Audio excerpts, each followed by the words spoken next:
오늘 마태복음 본문에서 바로 이제 천사가 이 부활의 아침에 와서 무덤에 막아놓은 돌을 이제 굴려냈다 그랬습니다. 이게 이제 동굴식으로 된 이스라엘의 무덤입니다. 그래서 굉장히 그 돌이 크겠죠. 사람이 출입할 만한 그 정도의 이 구멍을 막을 수 있는 큰 돌이니까 엄청나게 크고 무거운 돌이 아니겠습니까? 그런데 이 부활의 아침에 천사가 내려와서 그 돌을 굴려내고 그 위에 앉았다고 했습니다.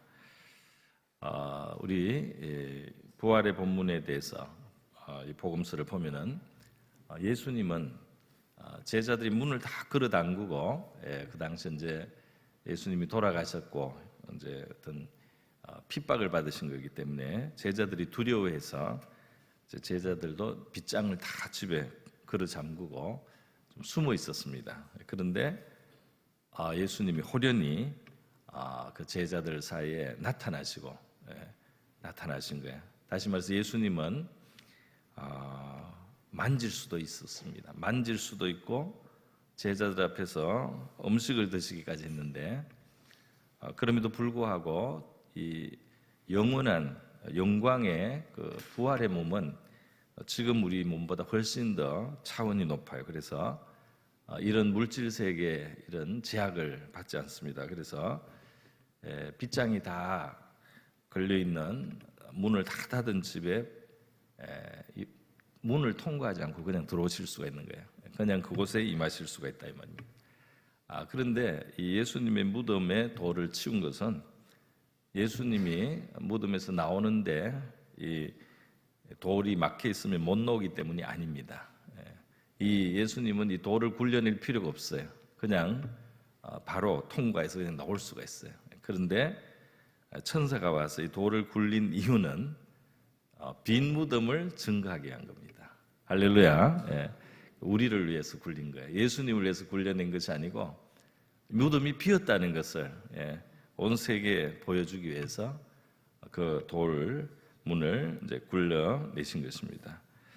여러분, 예수님의 무덤이 비었음을 보여서 예수님이 살아나신 것을 증거했는데요. 로마서 1장 4절에 중요한 말씀 있죠.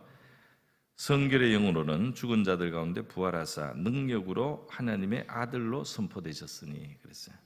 이 부활, 이 예수님의 부활이 바로 나중에 우리가 참여하게 될 영원한 그 부활입니다. 영생의 부활. 잠깐 다시 살아났다가 또 죽어야 되는 그런 부활이 아니고 다시는 죽음이 없는 그리고 영생을 누리는 그리고 천국에 맞는 부활의 몸입니다. 그래서 이것을 처음 예수님이 그 모습으로 사람 중에는 처음인 거죠.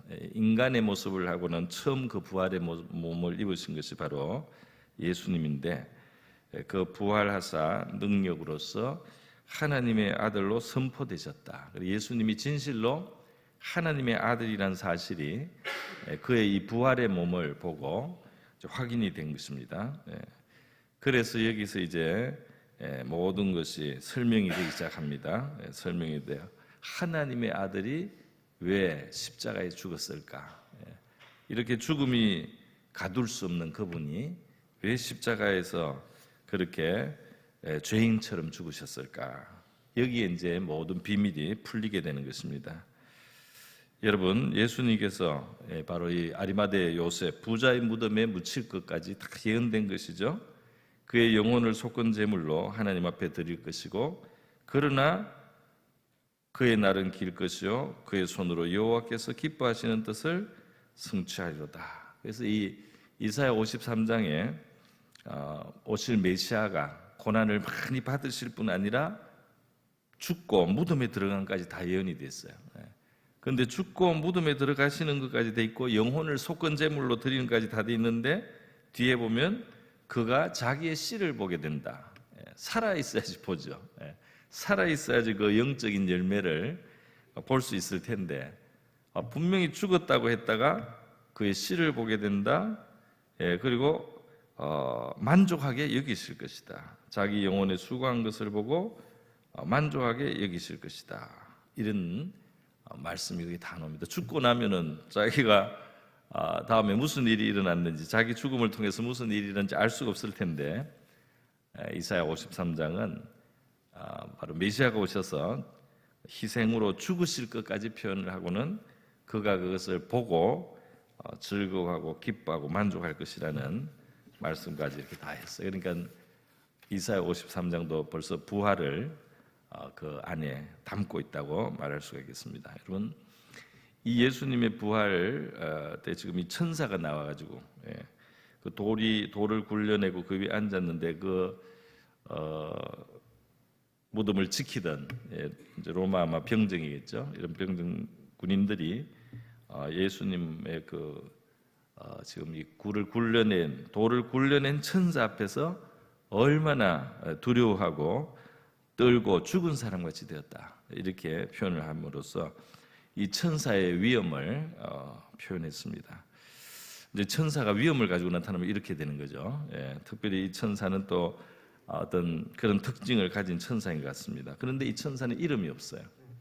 예수님이 처음 이 수태될 때 가브리엘 천사라고 하나님의 어떤 비서실장 같은 역할을 하는 천사가 있어요.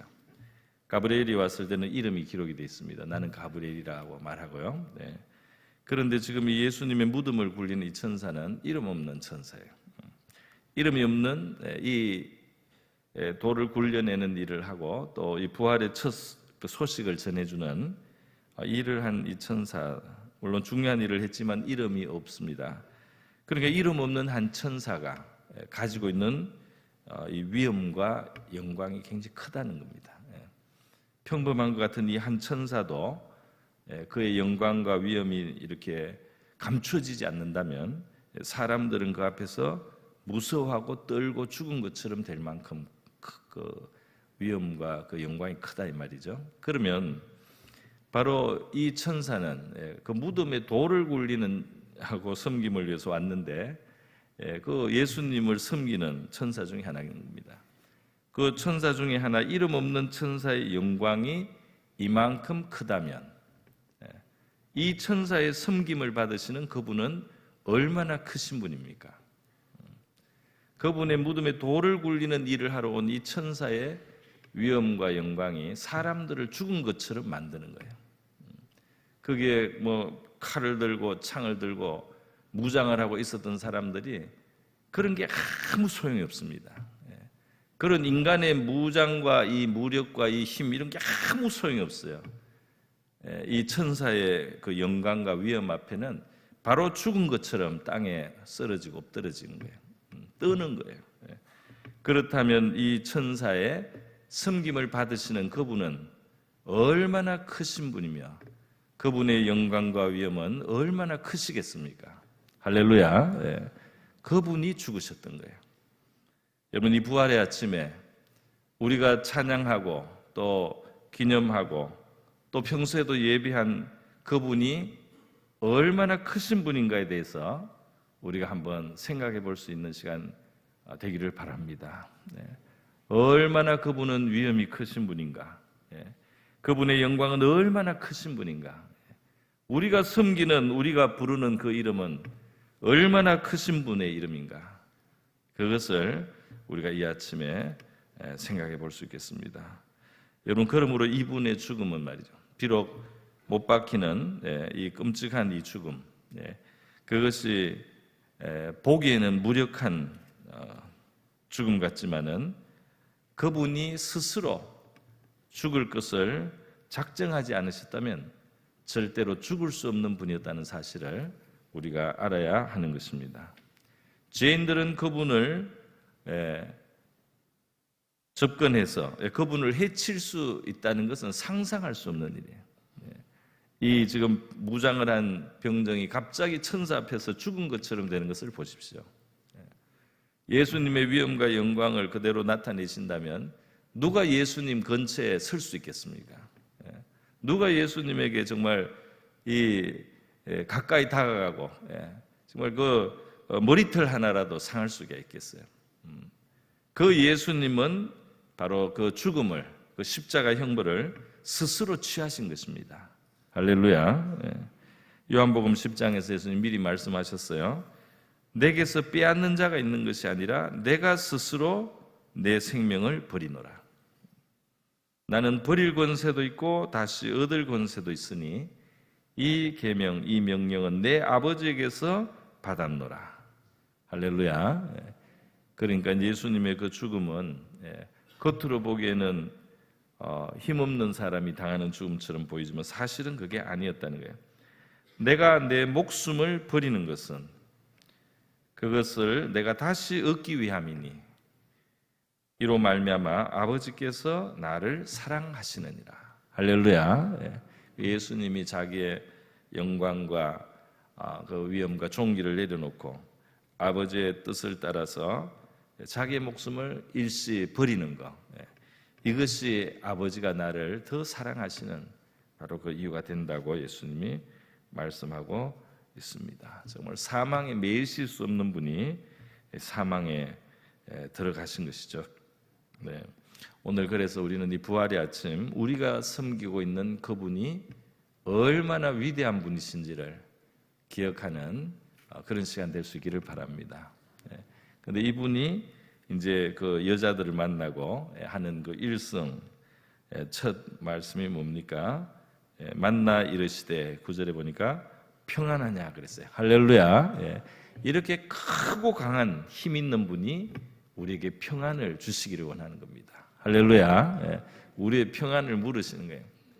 사람들은 권세 있는 사람, 어떤 권력이 높은 사람, 대통령 같은 사람이나 넌 높은 사람이 자기에게 관심을 가져주고 자기의 안위를 신경 써준다면 얼마나 그것을 든든하게 여깁니까? 그러나 이 땅에 있는 사람은 언제 어떻게 될지 몰라요, 다들. 그런데 이 크신 위엄과 영광을 가지신 이분이 우리에게 물어주시는 평안하냐 하는 이 인사는 우리에게 정말 평안을 주실 수 있는 분의 인사인 줄 믿습니다. 우리를 안전하게 하시고 우리에게 평안을 누리게 하실 수 있는 진정한 그 권세를 가지신 분, 진정한 힘을 가지신 분이 우리에게 평안을 주시기 위해서 이 모든 일을 행하셨다는 사실을 기억하시기를 바랍니다.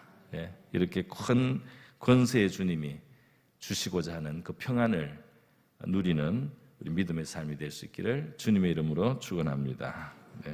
오늘 이 부활절 우리 주님의 부활을 우리가 믿고 또 깨닫고 그리고 우리의 마음속에 우리의 살아가는 날 동안의 소망, 이 크신 분의 평안을 빌어주시는 그 은혜의 그늘 아래 우리가 있다는 사실, 그리고 우리의 이 땅의 생명이 다한 다음에도 이 주님이 부활에까지 우리를 참여케 하시는 바로 그런 주님이심을 알고 우리가 영원한 소망도 가지고 있다는 사실을 기억하고 감사하며 기도하는 이 시간 될 수 있기를 바랍니다. 이 시간 자유롭게 우리 감사와 또 영광을 돌려드리면서 또 오늘 부활주의를 위해서 하나님의 은혜로 우리에게 믿음과 소망을 더해 주실 것을 기도하고 또 여러분의 기도의 제목을 가지고 기도하시고 그렇게 돌아가시기를 바랍니다. 자비로우신 하나님 아버지 감사드립니다. 오늘